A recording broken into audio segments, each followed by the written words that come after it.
Hello and welcome to पैसा live. हमारे साथ हैं एक्सपर्ट मिस्टर सचिन सालुके, जिनके साथ आज हम बात करने वाले हैं bridging the gap of financial inclusion and fintech specially in rural areas. Hello and welcome to our show sir. Thank you Chahat for calling me. Pleasure sir. Sir, अगर हम फिनटेक रेवोल्यूशन की बात करें, फिनटेक एरा की बात करें, India के अंदर अब एक काफ़ी अच्छे से सेटल हो चुका है, बट अगेन टीयर 1 के अंदर बेहतर सेटल हुआ है, टीयर 2 टीयर 3 के अंदर शुरुआत हुई है, लेकिन इंडिया सिर्फ टीयर 1 टीयर 2 की नहीं है। India basically majorly tier 3 and rural areas की है। उधर तक लास्ट माइल कनेक्टिविटी वाली जगह तक हम ये फिनटेक नाम का शब्द कैसे पहुंचाएं, क्या चैलेंजेस आ रहे हैं? सो डेफिनेटली सो चाहत फर्स्ट ऑफ ऑल मैं ये बोलना चाहूँगा कि टायर 3 या टायर 4 सिटीज़, ये टीयर जो भी हम लोग बोलते हैं, सो डेफिनेटली फिनटेक का एरा वहाँ तक पहुँच गया है और काफ़ी अच्छी तरह से वहाँ पे कनेक्ट हुआ है। इसके सारे काफ़ी एग्जाम्पल्स हैं, मैं अभी वन बाय वन आपको बताता हूँ। सबसे बड़ा एग्जाम्पल है इसमें डीबीटी, डायरेक्ट बेनिफिट ट्रांसफ़र। सो इसमें क्या है कि जब भी इंडियन गवर्नमेंट ने काफ़ी जगह पे उनको लाइक सब्सिडीज़ देना चालू किया, तो सब्सिडी जो वर्ड है, जो काफ़ी चीज़ें हम लोग फ्री में देते हैं। सो पहला इसका मैनर कैसा था कि जो पैसा जाता था वो डिस्ट्रिक्ट बैंक के पास जाता था। डिस्ट्रिक्ट बैंक का होता है कि इसके पहले का जो इसका कोई कर्जा है या कोई लोन से वो काट के उसका बचा हुआ पैसा उसको भेजता था। सो इसमें सबसे बड़ी दिक्कत होती है कि एंड तक पैसा पहुंच ही नहीं रहा है। अभी जैसे कि prime minister honourable Modi ji के पहल में काफ़ी डीबीटी स्ट्रांग हो चुका है। अभी डायरेक्टली लोगों के पास पैसा जाता है। जैसे कि कोई फार्मर्स है, उसके नाम से अगर 20,000 रुपये आया है, तो 20,000 वो खुद उसको एक्सेस कर सकता है। वो डिफरेंट मोड से उसको डिजिटल कार्ड मिल जाता है, फिजिकल कार्ड मिल जाता है, आधार पे से उसको पैसा मिलता है। अब ये आधार पे क्या है, या आधार इनेबल्ड पेमेंट सर्विस क्या है?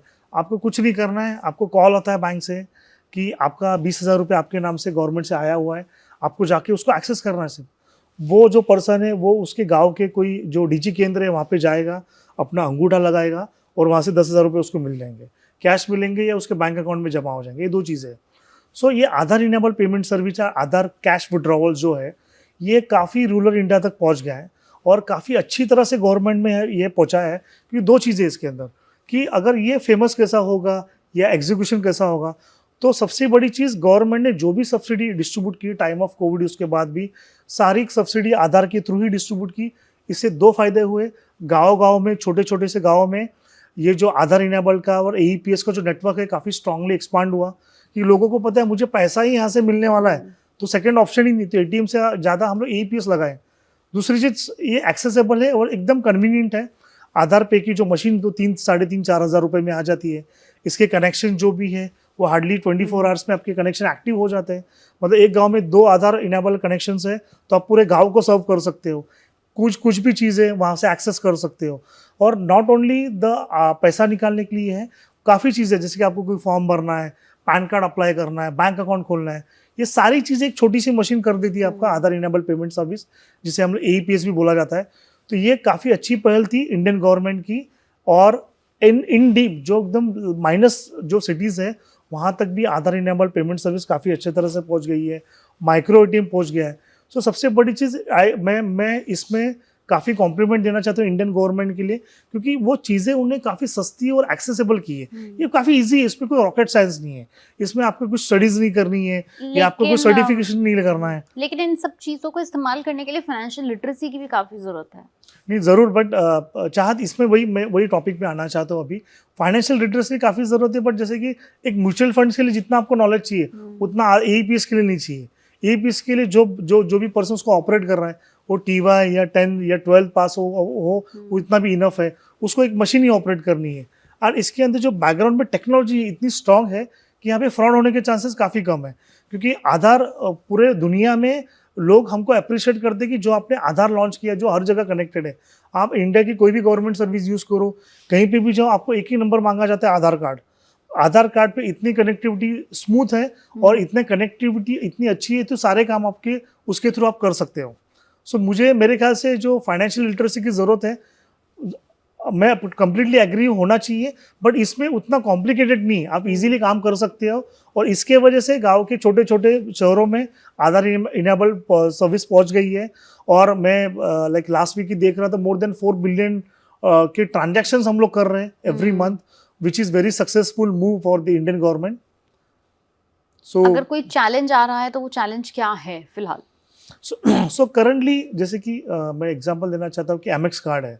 जब ये एमएक्स कार्ड इंडिया आया, सो उसको चैलेंज है, एक्सेप्टेंस नहीं हो रहा है। मतलब लोगों को पता नहीं कार्ड क्या, स्टील का कार्ड है, कैसे एक्सेप्ट करे, 4% जाएगा मेरा, सो मैं मुझे ये नहीं चाहिए। तो वैसे ही सिमिलरली APSO आधार रिलेटेड जितने भी पेमेंट सर्विसेज गवर्नमेंट ने चालू की, यूपीआई नहीं चालू, यूपीआई के थ्रू, भीम के थ्रू चालू की, वहाँ पे चैलेंजेस कम आने का क्यों कम आ रहे हैं? बिकॉज कि वहाँ पे इजीली वो एक्सेसिबल है, इजीली आप एक्सेप्ट कर सकते हैं उसको। ऐसा कोई नहीं कोई 10 लाख रुपए की आपको चीज़ लेनी है कि मशीन की कॉस्ट 15 लाख रुपए है, या सिस्टम में आपको कुछ पैसा देना है। यूपीआई 100% फ्री है, और कुछ भी आप ट्रांजेक्शन करो, किसी को पैसा दो लो, हर चीज़ फ्री है। तो ये काफ़ी इंडियन गवर्नमेंट की पहल है कि वो लोगों को उनने आदत लगा दी ये सब यूज़ करने के लिए। सो मुझे लगता नहीं इसमें कुछ फ्यूचर चैलेंजेस है, और अभी भी फिलहाल कोई ज़्यादा चैलेंजेस नहीं है। हाँ, ज़्यादा चैलेंजेस कहाँ पे, जैसे कि डिजिटल कोड गवर्नमेंट ने लॉन्च किया, और जैसे कि हम बोला जाता है कि हमारे देश में 150 करोड़ की आबादी है, 70 करोड़ तो फेसबुक अकाउंट है, बट जब भी हमारी बात डीमैट अकाउंट की आती है तो 1 करोड़ भी नहीं है। राइट। तो ये परसेंटेज में हम लोग काफ़ी कम है। सो ये चीज़ें भी हम लोग, मैं एग्री करता हूँ इसके अंदर कि फाइनेंशियल लिटरेसी यहाँ पे आनी ज़रूरी है, कि लोगों को इन्वेस्टमेंट के अदर ऑप्शंस भी समझना ज़रूरी है कि क्या कर सकते हैं। क्योंकि डिजिटल कोड इतना अच्छा कॉन्सेप्ट हमने लॉन्च किया, बट उसको उतनी पॉपुलरिटी नहीं मिली जितनी यूपीआई को मिली है, लाइक रुपए को मिली है। सो डेफिनेटली ये इस पॉइंट पे हम लोग थोड़ा लैक कर रहे हैं, एंड शेयर मार्केट का लोगों को नॉलेज नहीं है ज़्यादा करके। यहाँ पे लिटरेसी होना बहुत ज़रूरी है। मेरे ख्याल से जहाँ पे भी गाँव में छोटे छोटे स्कूलों में, या जैसे बोलते हैं कि सीनियर सिटीजन्स जो क्लब होते हैं गाँव में, जिनको पढ़ाया जाता है, वहाँ पे ये शेयर मार्केट के टॉपिक कंपलसरी होना चाहिए। एंड जो फाइनेंशियल लिटरेसी वहाँ पे बढ़नी चाहिए, कि लोगों के पास इन्वेस्टमेंट करने के लिए ऑप्शंस होने चाहिए। लोग एफडी या बैंक अकाउंट तक ही सीमित है, डिजिटल कोड क्या है, या शेयर मार्केट में कैसे हम लोग इन्वेस्ट कर सकते हैं, बेसिक इन्फॉर्मेशन होनी चाहिए। बहुत मैं यहाँ जरूरी पे है। एक और चीज पूछना चाहती हूँ, जैसे कि आपने बोला कि इंडिया ने इतना ज्यादा इंफ्रास्ट्रक्चर डेवलप किया है when it comes to digital payments, fintech revolution, but still may be एक चीज जो आपको लगता है कि भविष्य में एआई के बढ़ने से एक चीज की जरूरत है जो शायद इंडिया और आने वाले 5-7 साल में कर सकता है, मतलब we still have a lot of room for that, but what could be that one thing? तो डेफिनेटली एक थिंग तो मैं काफ़ी हैप्पीली आपको बताना चाहता कि जो हमने कॉन्सेप्ट लॉन्च किए इंडिया के अंदर लास्ट 10 सालों में, यूपीआई है, या सीबीडीसी अभी आ रहा है, यूएलआई भी आएगा। सो इसका सिमिलरिटी वर्ल्ड में कहीं पे भी नहीं है। आप अगर यूएस जैसी इतनी सक्सेसफुल कंट्री भी जाओगे तो भी आपको यूपीआई जैसा स्ट्रॉन्ग नेटवर्क वहाँ पे नहीं मिलेगा, जो नेटवर्क इंडिया ने बिल्ड किया और इंडिया एग्जीक्यूट कर रहा है एवरीडे। सो मुझे ख्याल से ऑफकोर्स एआई में कुछ रूम हो सकता है, एआई के अंदर हम लोग कुछ कर सकते हैं, बट वर्ल्ड का सबसे ज़्यादा इंटरनेट कनेक्टेड पॉपुलेशन इंडिया के अंदर है, सबसे ज़्यादा यूथ पॉपुलेशन इंडिया के अंदर है, लोग समझते हैं सिस्टम्स क्या है। वर्ल्ड का सबसे ज़्यादा जिनके पास स्मार्टफोन्स है वो सारा पॉपुलेशन इंडिया के अंदर है। एंड सेकेंड थिंग्स कि जो ट्रेंड इंडिया के अंदर हो रहा है, जो ये मैजिक हुआ है लास्ट 10 सालों में, जो रिवॉल्यूशन हुआ है, उसका कंपैरिजन कोई नहीं कर सकता। अगर आप यूनाइटेड स्टेट्स सारी कंट्री भी देखोगे जहाँ पे मास्टर कार्ड वहीं की कंपनी है, वीज़ा वहीं की कंपनी है, बट वहाँ पे भी 100% लोगों के पास वीज़ा और मास्टर कार्ड नहीं है।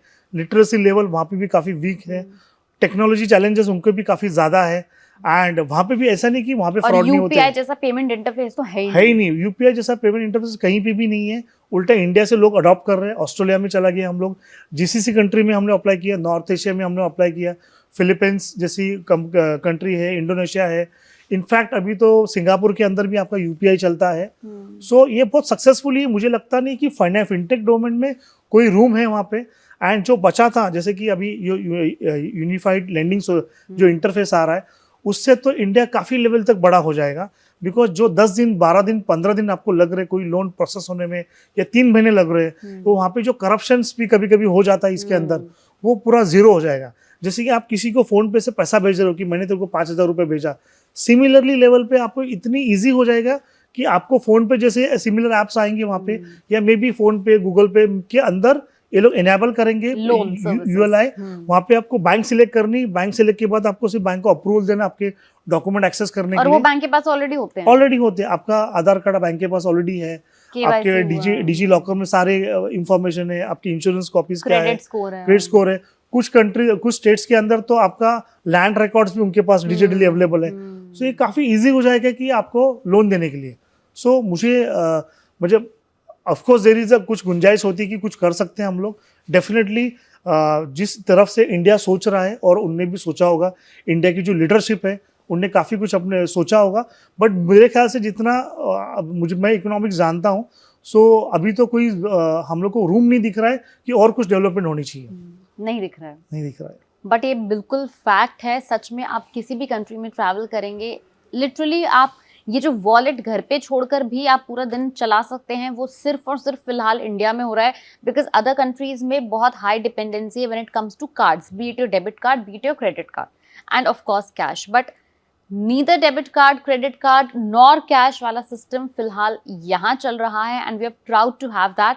And thank you so much sir for giving you, us Shahad. all the insights, and we also hope that you also try all these new measures of this fintech revolution, and stay tuned for more updates.